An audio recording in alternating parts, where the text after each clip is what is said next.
Good morning everyone. How are you kids?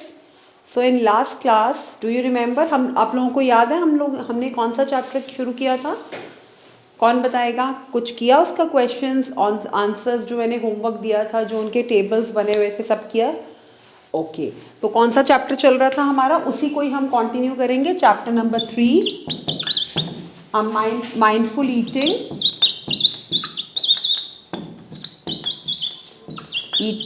A path to healthy body.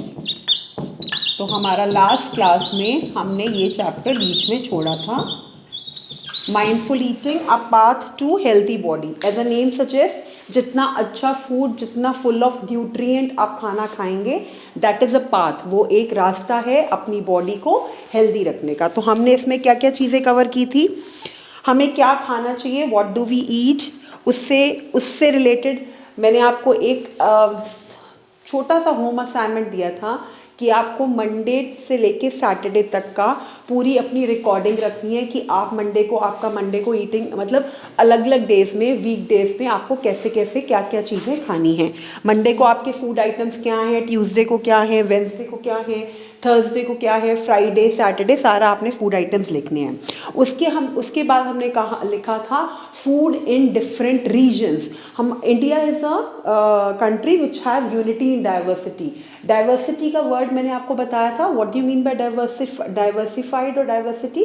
Variety. तो India में अलग अलग कितनी सारी स्टेट्स हैं. हर एक स्टेट का अपना एक टेपल फूड है, अपना एक उस रीजन का फेमस फूड है, फेमस फेस्टिवल है. तो हमारे जितने रीजन्स हैं, जितनी स्टेट्स हैं, उसके अकॉर्डिंगली हमारे डिफरेंट फूड हैं उन रीजन्स के अकॉर्डिंगली. वो हमने किया था. और उसके हिसाब से हमने टेबल 3.2 में अलग अलग स्टेट्स के जितने भी स्टेट्स हैं, उन स्टेट्स में जो लोकली ग्रोन क्रॉप्स हैं, वहाँ पे जो क्रॉप्स ग्रो होते हैं, उनके बारे में जाना. और ट्रेडिशनल फूड आइटम जो वहाँ खाए जाते हैं, और जो वहाँ पे बेवरेजेस या ड्रिंक ली जाती है, ये हमने टेबल 3.2 में किया. उसको एनालाइज करते करते हमने सारे स्टेट्स और सारे रीजन्स के ट्रेडिशनल फूड के बारे में जाना. उसके बाद हमने कहा था how we have cooking practices change over time. Let us interact and find out. हमने नॉर्मल मतलब जब हमने ये चैप्टर माइंडफुल ईटिंग का path to healthy body previous classes में किया, हमने बिल्कुल जनरल चीज़ें मैंने आपको बताई कि हमें खाना क्या चाहिए, हमारे खाने में न्यूट्रिशन वैल्यू किस किस चीज़ की कितने अमाउंट में होनी चाहिए. सेकंड, कि हमें किस तरह से कौन से कैसे इंडिया में डिफरेंट वैरायटी है फूड की because of different regions and different states. तो हमने वो भी किया. उसके बाद हमने देखा कि हमारी ओवर द टाइम, पुराने टाइम में और अब के टाइम में, जैसे आपके ग्रैंड मदर्स हैं या जो पुरानी लेडीज़ हैं, उनसे आप इंटरैक्ट करके अपनी मदर्स से, अब जैसे अब जो जनरेशन है, वो सबकी cooking practices over the time change हो रही हैं. और उसके पीछे रीज़न क्या है, और कुकिंग प्रैक्टिसेस चेंज करने में हम लोग कैसे कैसे क्या क्या चेंजेस आए हैं और उनके फ़ायदे और नुकसान क्या है, ये हमने जनरल चीज़ पढ़ी. उसके बाद हमने कहा कि कुकिंग प्रैक्टिसेस को क्या बोलते हैं, culinary प्रैक्टिस. ये मैंने आपको एक वर्ड बताया था, CULINARY. Cooking practices. What are your findings from the interview? Cooking practices जो हम खाना बनाते हैं, जो कुकिंग प्रैक्टिसेस हैं, उनको क्या बोलते हैं? culinary practice. उनको क्या बोलते हैं? culinary practices. और ये कुकिंग प्रैक्टिसेस, ये culinary प्रैक्टिसेस हमारी ओवर द टाइम हमारी ये चेंज हुई हैं. उसके बाद पहले चूल्हा यूज़ होता था. उसके बाद हमने नॉर्मल गैस पे खाना कुक करना शुरू किया. उसके बाद गैस से हम लोग माइक्रोवेव और उस पे हॉट केसेस पे आए. तो depending on the period of time, over the period of time हमारी cooking practices culinary practices change हुई. हमने ये किया. फिर हम मेन चीज़ पे आए कि हमारे what are the components of food. हमारे फूड के कंपोनेंट्स क्या हैं, फूड में कौन कौन से न्यूट्रिशंस और न्यूट्रिएंट वैल्यू होने चाहिए जो हमारी बॉडी को हेल्दी बनाता है. इसमें हमने नॉर्मल एक सर्वे किया, जिसमें एक स्कूल में, जो कि मेधु और मिष्टी ने फूड फेस्टिवल एक स्कूल का अटेंड किया, और उस फूड फेस्टिवल में डिफरेंट स्टेट्स स्टेट्स के फूड का डिस्प्ले हुआ। उन मिधु और मिष्टी ने एक फूड फेस्टिवल अटेंड किया। फूड फेस्टिवल मतलब कहीं पे भी एक स्कूल में, कहीं घर के पास कोई जैसे मेला उत्सव या फूड फेस्टिवल लगा हुआ है, जहाँ पे अलग अलग स्टेट्स ने अपने अपने ट्रेडिशन के अकॉर्डिंगली अपने फेमस फूड, स्टेपल फूड्स लगाए हुए हैं। वो उसमें बताया गया कि कार्बोहाइड्रेट्स होने चाहिए, फैट्स होने चाहिए, प्रोटीन्स होना चाहिए, विटामिन्स, मिनरल्स, ये सब चीज़ें आपके फूड में आपके न्यूट्रिशन को कवर करती हैं। तो ये सारी चीज़ें आपके फूड में होनी चाहिए। ये सारे हमने कार्बोहाइड्रेट्स के सोर्सेज पढ़े, फैट्स के सोर्सेज पढ़े, प्रोटीन्स के सोर्सेज पढ़े, विटामिन्स और मिनरल्स के सोर्सेज पढ़े। अब हमने ये सारी चीज़ें पेज 43 तक कवर करी। अब हमने किया एक सर्वे के हिसाब से एक पेज नंबर 43 पे आइए, लेटेस्ट कंडक्ट अ सर्वे। उस सर्वे में हमने क्या किया? उस सर्वे में हमने किया, एक मिनट, चैप्टर नंबर 3 लिख देती हूँ यहाँ पे सिर्फ। उस सर्वे में हमने किया स्टडी द चार्ट, जो एक फिगर 3.5 है पेज 44 पे। ये ऑलरेडी मैं आपको प्रीवियस क्लास में ये चार्ट करवा चुकी हूँ, ठीक है। इस चार्ट में बहुत अच्छे से बताया गया है कि what are the sources of food, पहले what are the main components of food, what are the main components of food. Food के कंपोनेंट कौन से हैं? विटामिन ए, विटामिन और मिनरल से रिलेटेड, vitamin A, vitamin B, vitamin C, vitamin D, calcium, iodine, iron, ये उन्होंने food के कंपोनेंट्स बताए हैं। उसके बाद उन्होंने इन फूड कंपोनेंट्स का, इन न्यूट्रिशंस का, इन न्यूट्रिएंट वैल्यू का आगे फंक्शन क्या है उस, और ये हमें कौन कौन से फूड सोर्सेस से मिलते हैं, मतलब ये जो फूड कंपोनेंट्स हैं ये कौन से फूड में पाए जाते हैं, वो किया। उसके बाद इन कंपोनेंट्स की डेफिशिएंसी का क्या मतलब बताया था, कौन बताएगा? डेफिशिएंसी हमने क्लास 5 में भी और पुरानी क्लासेस में भी सीखा हुआ है। What do you mean by deficiency? Deficiency मतलब किसी चीज़ की आपकी बॉडी में कमी होना, किसी भी चीज़ की आपकी बॉडी में कमी होना, दैट इज कॉल्ड डेफिशिएंसी। तो वो हमारा डेफिशिएंसी डिजीज और डिसऑर्डर होता है किसी भी सोर्स, किसी भी कंपोनेंट ऑफ फूड के कमी होने से।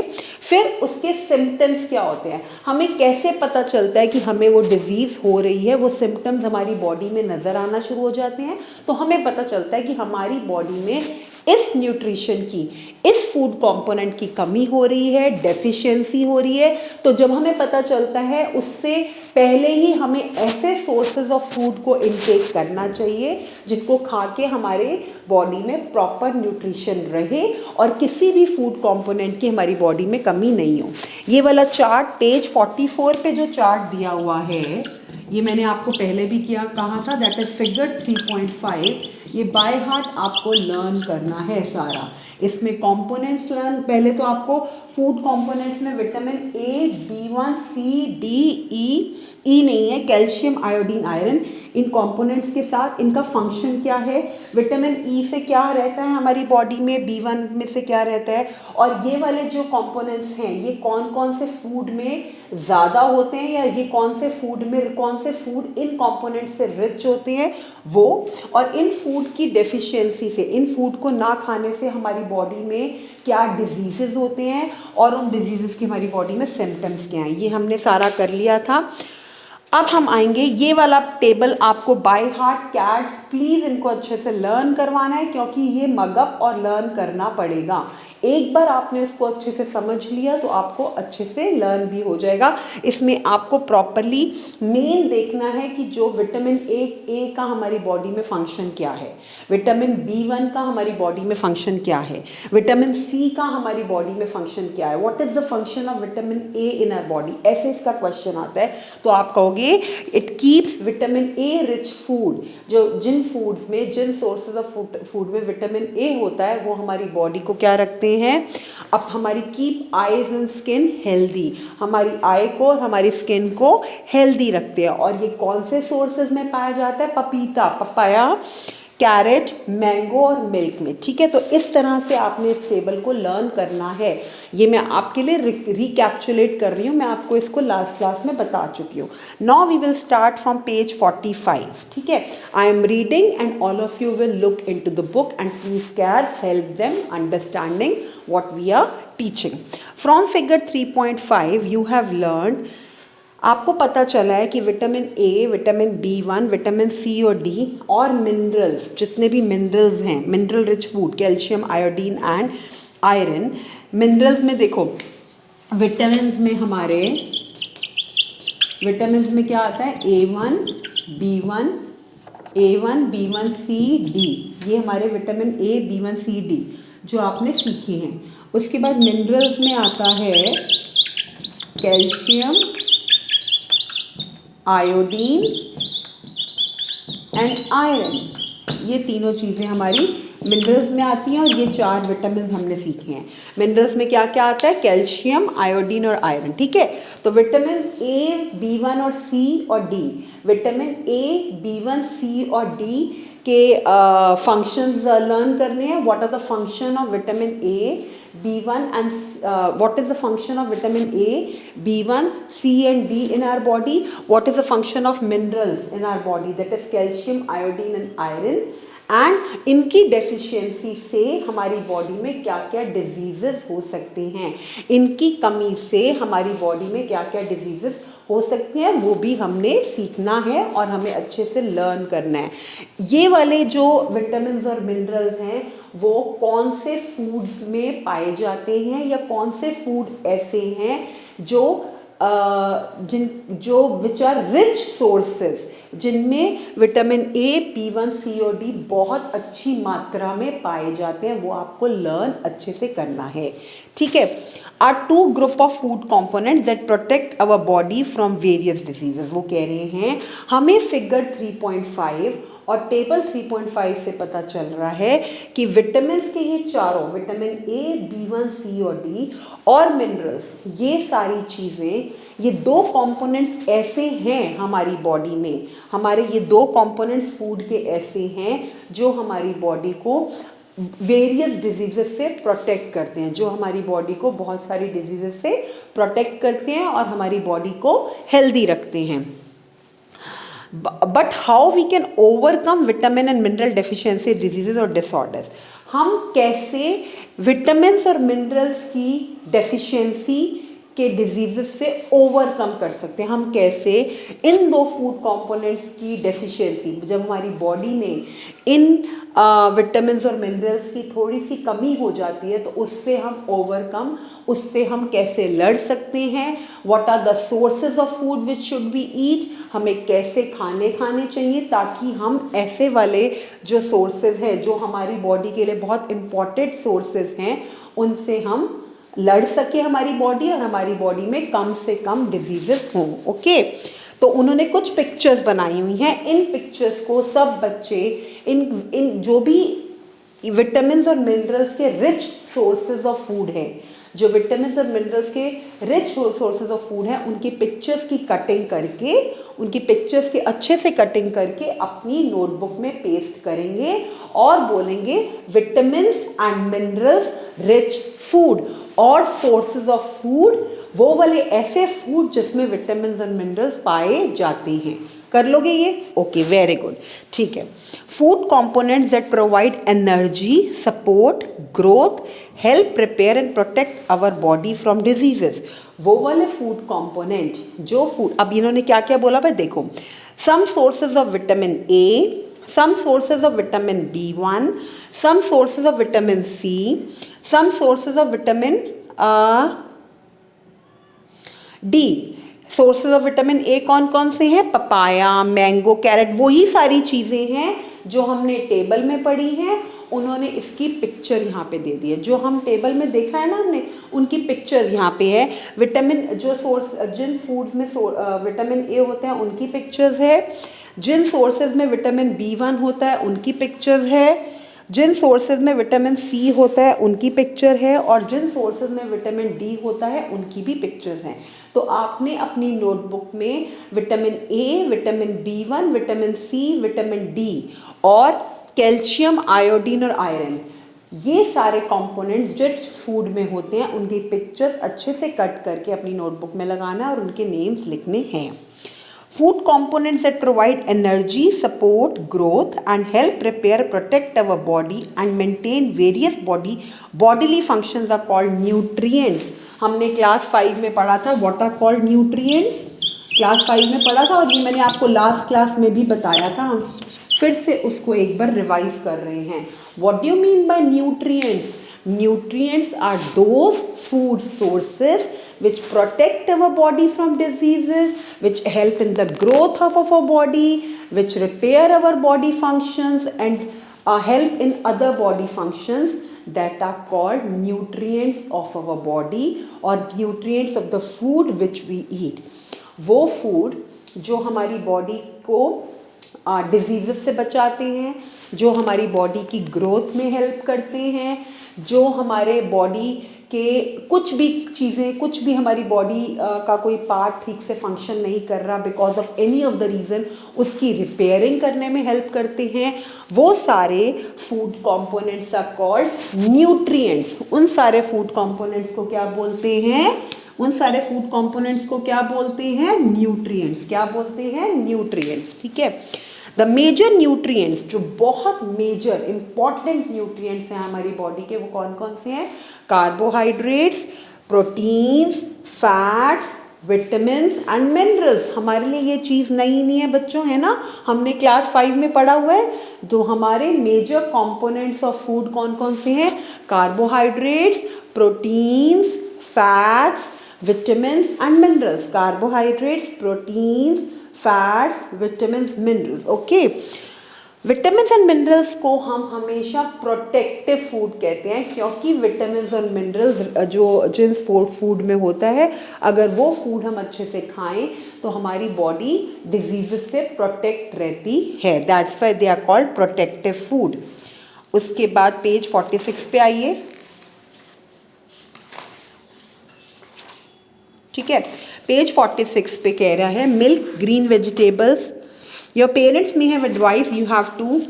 आपके पेरेंट्स हमेशा, आपके टीचर्स, आपके पेरेंट्स, आपके एल्डर्स, ग्रैंड पेरेंट्स हमेशा आपको कहते हैं मिल्क लो, दूध अच्छे से पियो। बच्चे हो ना आप, ग्रोइंग एज है आपकी, ग्रीन लीफी वेजिटेबल्स खाओ, हरे पत्ती वाली सब्जियां खाओ, फ्रूट्स खाओ, होल ग्रेन्स, जंक फूड को छोड़ के ये सब चीज़ें खाओ जिनमें हमारे न्यूट्रिएंट्स होते हैं, जहाँ पे हमारे मेजर फूड कंपोनेंट्स होते हैं। ठीक है, regularly these food items are some sources of vitamin, figure 3.6, and minerals. Although vitamins and minerals are required in small amounts, they are essential to keep our body fit and healthy. What differences do you observe in raw and cooked vegetables? ये सबको पता है। Okay, class में cats एक question put up करेंगी और अभी मैं आपसे पूछ रही हूँ, आपका रॉ, कच्चा और कुक्ड फूड, आपको क्या डिफरेंस लगता है? अगर आप कोई कच्ची चीज़ खा रहे हो और उसी चीज़ को आप अच्छे से कुक करके खा रहे हो, what difference do you find out? One by one अपनी अपनी थिंकिंग के अकॉर्डिंगली अपने वर्ड्स में इसका आंसर क्लास में करेंगे। ठीक है। Have you ever noticed that vegetables sometimes lose their bright color or become softer and less crisp when cooked? Some nutrients like vitamin C and others are lost during cooking due to high heat. हमेशा कहा जाता है, कभी आपको आपके जो मम्मा हैं या आपके ग्रैंड पेरेंट्स हैं जो बड़े हैं, जिनको एक्सपीरियंस है, वो हमेशा ये कहते हैं कि फूड को बहुत ज़्यादा कुक नहीं करना चाहिए, फूड को एक्सट्रीम हीट में कुक नहीं करना चाहिए, क्योंकि जितना आप फूड को ज़्यादा कुक करोगे, जितना आप उसको बर्नर पे रखोगे, जितना आप उसको ज़्यादा ओवर कुक करोगे, उसकी न्यूट्रिशन वैल्यू ख़त्म हो जाएगी, उसके न्यूट्रिएंट्स लॉस्ट हो जाएंगे। तो जितनी कोशिश हो फूड में कम मसाले डालो, मेक इट लिटिल स्पाइसी, थोड़ा बॉइल्ड फूड रखो। बोला जाता है ना कि जितना हेल्दी फूड खाना है, कभी हॉस्पिटल्स में कभी पेशेंट्स को देखा है कैसे बॉइल्ड फूड और विदाउट एनी स्पाइसेस बिल्कुल रॉ टाइप्स देते हैं। तो जितना खाना कच्चा होगा, मतलब जितना फूड ओवर कुक कम होगा, उतनी उसकी न्यूट्रिशन वैल्यू ज़्यादा होगी। ठीक है। तो जब जैसे जैसे हम फूड को ज़्यादा कुक करते हैं, उसकी न्यूट्रिशन वैल्यू डाउन हो जाती है। And not to be wise to include the fruits and uncooked vegetable in our diet. Washing cut और पील्ड वेजिटेबल्स एंड फ्रूट्स में also result in the loss of some vitamins. However it is highly recommended that all fruits and vegetables be through washed before consumption. जब भी आपको, ये तो आप सब बच्चों को भी पता है कि जब हम कोई फ्रूट और वेजिटेबल खाते हैं तो उसको अच्छे से पहले वॉश करते हैं फिर उसको खाते हैं, ठीक है। Do we obtain all nutrients from plants and animals? No, Midu. Nutrients like salt can be obtained from sea water or from rocks. हमें क्या सारे जितने भी हमारे न्यूट्रिएंट वैल्यू प्रोडक्ट्स हैं, जितने भी हमारे फूड हैं, क्या वो हमें सिर्फ प्लांट्स और एनिमल से मिलते हैं? नो, हमें सॉल्ट जैसे सी वाटर से मिलता है। ऐसा ज़रूरी नहीं है कि जितने भी हमारे फूड हैं, जितने भी हमारे न्यूट्रिशनल फूड हैं वो हमें प्लांट्स या एनिमल से मिलें। हमें वो जैसे अब सॉल्ट है वो सी वाटर से मिलता है। Also vitamin D can be natural produced by our body upon exposure to sunlight. हमारी बॉडी को विटामिन डी कुछ खा के नहीं, अगर हम सनलाइट के नीचे बैठे हुए हैं हमारी बॉडी को पूरा एक्सपोजर मिल रहा है, अगर आप धूप में बैठे हुए हो सनलाइट ले रहे हो तो आपकी बॉडी में ऑटोमेटिकली विटामिन डी जा रहा है, because sunlight is the major और natural source of vitamin D. Vitamin D अगर आपको इनटेक करना है तो अगर आप सनलाइट के नीचे बैठे हो, सन की रेज ले रहे हो डायरेक्ट, तो विटामिन डी आपकी बॉडी में ऑलरेडी हो रहा है। Okay, fruits and vegetables are rich in dietary fibers. Let us see how dietary fibers are beneficial for us. In addition, dietary fibers मतलब सैलेड्स, रफेज, ये सब चीज़ें लेनी भी हमारी डाइट में बहुत ज़्यादा असेंशियल हैं। वो हमारे स्टमक को ठीक रखती हैं, हमारा स्टमक अपसेट नहीं होता, तो it is better to take dietary fibers in our diet. In addition to the essential nutrients, our body needs dietary fibers. Dietary fibers are called roughage. Dietary fibers का दूसरा नाम क्या होता है? roughage. क्या नाम है दूसरा? roughage. So what is the other name of dietary fibers? Roughage. What is the other name of dietary fibers? Roughage. Okay. Not provide any nutrient to our body. They are essential component of our food. They help us body get rid undigested food and ensure smooth passage of stools. Roughage in our food is provided mainly by suitable plant products, green leafy vegetables. Okay, वो कह रहे हैं कि जो roughage है वो दो, it is not a nutrition, it is not a nutrient or a food component. हमारा वो बहुत इम्पॉर्टेंट फूड कंपोनेंट है besides our other major components. क्यों? क्योंकि रफेज से हमारी बॉडी का अनडाइजेस्टेड फूड भी डाइजेस्ट होता है और वो हमें फ्रेश होने में, हमारे स्टूल को जब हम टॉयलेट जाते हैं तो हमारा जो हम जो फ्रेश होते हैं स्टूल, टॉयलेट जाते हो ना, तो उसमें कई बार आपको पॉटी आने में प्रॉब्लम होती है, तो रफेज से आपका स्टूल भी स्मूथली निकलता है और आपको आपका अनडाइजेस्टेड फूड अच्छे से डाइजेस्ट हो जाता है। तो रफेज आपकी बॉडी में फूड कंपोनेंट के साथ ही बहुत इम्पॉर्टेंट प्रोडक्ट है। और ये किन चीज़ों में होता है? ये ग्रीन लीफी वेजिटेबल्स में होता है, फ्रेश फ्रूट्स होल ग्रेन्स में होता है, पल्सेस में होता है, और ये सब चीज़ें गुड सोर्सेज हैं रफेज की। Eating food that is locally grown and plant-based to the extent possible is not only healthy for the body, but it is also good for environment, our planet. ठीक है, अब हमारी तीसरी nutrients हमने कर लिए, विटामिन्स और मिनरल्स हमने कर लिए। न्यूट्रिएंट्स में आते हैं carbohydrates, fats, proteins and vitamins. Dietary fibres हमने कर लिया। अब हम आए लास्ट वाटर। किस पे आए हम लास्ट? वाटर पे। Water is also an essential part of our diet. सबको पता है खाने के बिना आप फिर रह सकते हो, पानी के बिना आप बिल्कुल भी नहीं रह सकते हो। तो water is very very significant, essential, very important part of our diet. It helps the body absorb nutrients from food. ये हमारी बॉडी को फूड के जितने अच्छे अच्छे न्यूट्रिशन हैं, न्यूट्रिएंट्स हैं, वो हमारी बॉडी में एब्जॉर्ब करने में हेल्प करता है पानी। It removes waste from the body, हमारी बॉडी से वेस्ट को रिमूव करता है। ठीक है, और क्या करता है? It remove waste from a body through sweat and urine. पानी हमारी बॉडी से जितना वेस्ट है पसीने से और टॉयलेट के थ्रू, यूरिन के थ्रू वेस्ट रिमूव होता है। ठीक है, we should drink sufficient water regularly. हमें ये you know everyone, even if I no tell you or not, आपको पानी is very very essential and important part of your full food component, ठीक है। तो पानी जब आप रफेज ले रहे हो या कुछ भी nutrition cheese which is related in carbohydrates, proteins, besides that water is also essential part of our body. Water से आपको which helps in the digestion, which helps in the providing all the जितने भी आप nutrients खा रहे हो उसको body में एब्जॉर्ब करने में हेल्प करता है, ठीक है। So water is equally essential. उसके बाद this one blue box is given in which it is written no a scientist. तो उसकी सिर्फ रीडिंग इज़ वेरी इंपॉर्टेंट, उसमें कुछ आपने नहीं सीखना, only you have to read that scientist वाला part. Come to page number 48। Now how to test different components of food. एक अलग टॉपिक शुरू हुआ है, आपने you have learn the different food components, what are the deficiency diseases of vitamins and minerals, how roughage is important in your diet, how water is important in your diet. Now अब आपको different food कितने वो fresh हैं, कितने वो pure हैं, उनकी testing कैसे करते हैं। Being a child और being a adult also, being an adult और बीइंग अ चाइल्ड, आप लोग घर पे भी फूड की टेस्टिंग कैसे कर सकते हो। They have given you different procedure how to test different components of food. Next topic,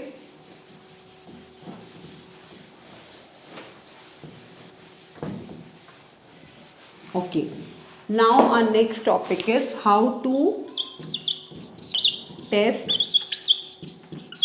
different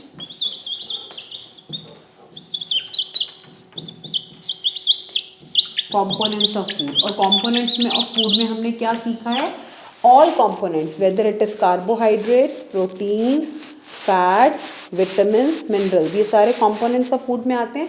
components of food में ये जो जितने भी कंपोनेंट्स हैं इनको आप इनकी testing whether they are present in that particular food or not, जो भी इन फूड से रिलेटेड सोर्सेज है, how to test them. So we will start with this work. Let us find out which nutrient are present in various food items. Some nutrients like starch. Starch is a type of carbohydrate. जैसे आप rice को boil करो, ठीक है, जब आप घर पे कभी देखते हो मम्मा राइस बॉईल कर रही हैं और उसका पानी निकालते हैं तो सम sticky substance come out, that is called starch.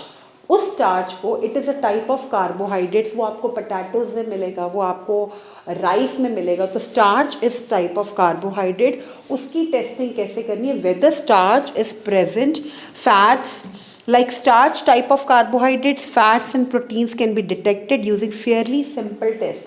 बिल्कुल सिंपल टेस्ट जो आप लोग भी कर सकते हो, उस टेस्ट से हम पता लगा सकते हैं whether that particular like thing or whether that particular nutrition is present in that component or not, ठीक है। whether that thing is real or it is artificial, मतलब उस चीज़ में वो सारी चीज़ें present हैं जिसके लिए हम उस चीज़ को intake कर रहे हैं या जिसके लिए हम उस चीज़ का nutrition ले रहे हैं, ठीक है। can be detected using fairly simple, which can be other detected in well equipped laboratories. Let us explore how can we detect the presence of starch, fats and proteins in some food items. We have to detect the presence of starch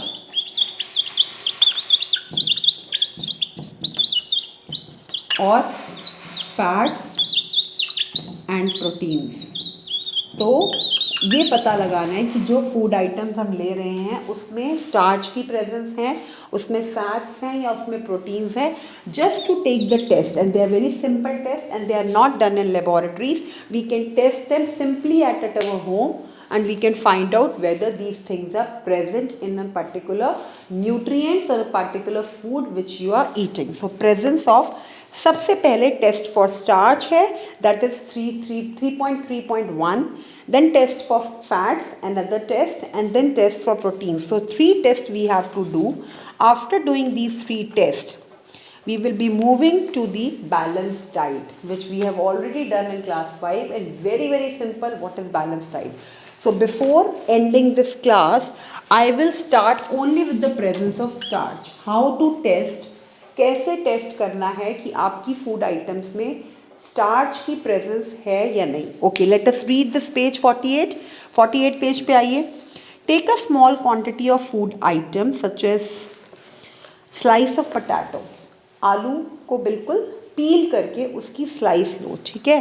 cucumber, bread, some boiled rice, boiled gram, crushed peanuts, oil, butter and crushed coconut. You can take other food items too for testing. ये सारे ऐसे food items हैं जो which are rich in carbohydrates, in food items को आप थोड़ा थोड़ा quantity में लो।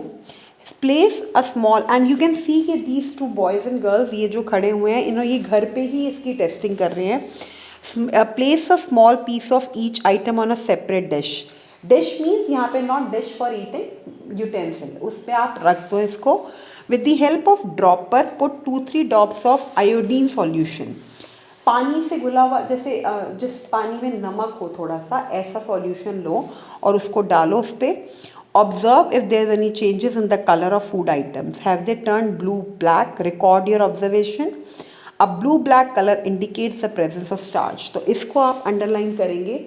कैसे प्रेजेंस ऑफ स्टार्च पता चलता है? अगर उस फूड आइटम का, जो भी फूड आइटम आपने कोई भी लिया है, पोटैटो लिया है, पीनट्स लिए हैं, कोई भी चीज़ which are rich in carbohydrates, bread ली है, उसके ऊपर आप ऐसे आयोडीन सॉल्यूशन ड्रॉप कर रहे हो किसी ड्रॉपर से, थोड़ी देर बाद आप उसको ऑब्जर्व करते हो, अगर उसका कलर ब्लू और ब्लैक में हो रहा है, मतलब ब्रेड अगर वाइट है या पोटैटो अगर वाइट है और उसका चेंज हो रहा है कलर, मतलब it shows that there is a starch present in that food. Okay, तो ये वाला जो टेस्ट है प्रेजेंस ऑफ स्टार्च, यहाँ तक आप इसकी रीडिंग करोगे और प्रेजेंस ऑफ स्टार्च तक इसकी टेस्ट करोगे घर पे। और नेक्स्ट क्लास में आई विल आस्क कि आपने इसको टेस्ट करके आपने क्या ऑब्जर्वेशन नोट करी, और इसकी ऑब्जर्वेशन आपको लिखनी है।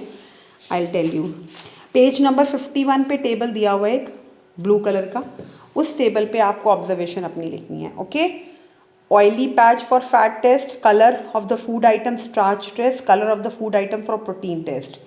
दे आर गिवन यू टेबल, उस टेबल में आप घर पे ये टेस्टिंग करते जाओ और उसके आगे आपने येस नो करके बताना है कि आपको जब आपने इसकी टेस्टिंग करी तो what did you find out. Okay, इसके बाद presence of fats and presence of proteins in that particular food items, इनकी टेस्टिंग हम नेक्स्ट क्लास में करेंगे, और इसका जो पूरा टेबल बनेगा वो बनेगा टेबल 3.3। ओके, सो अभी फॉर नाउ इट्स इतना ही। उसके बाद नेक्स्ट क्लास में will start with presence of proteins and fats. Okay, bye.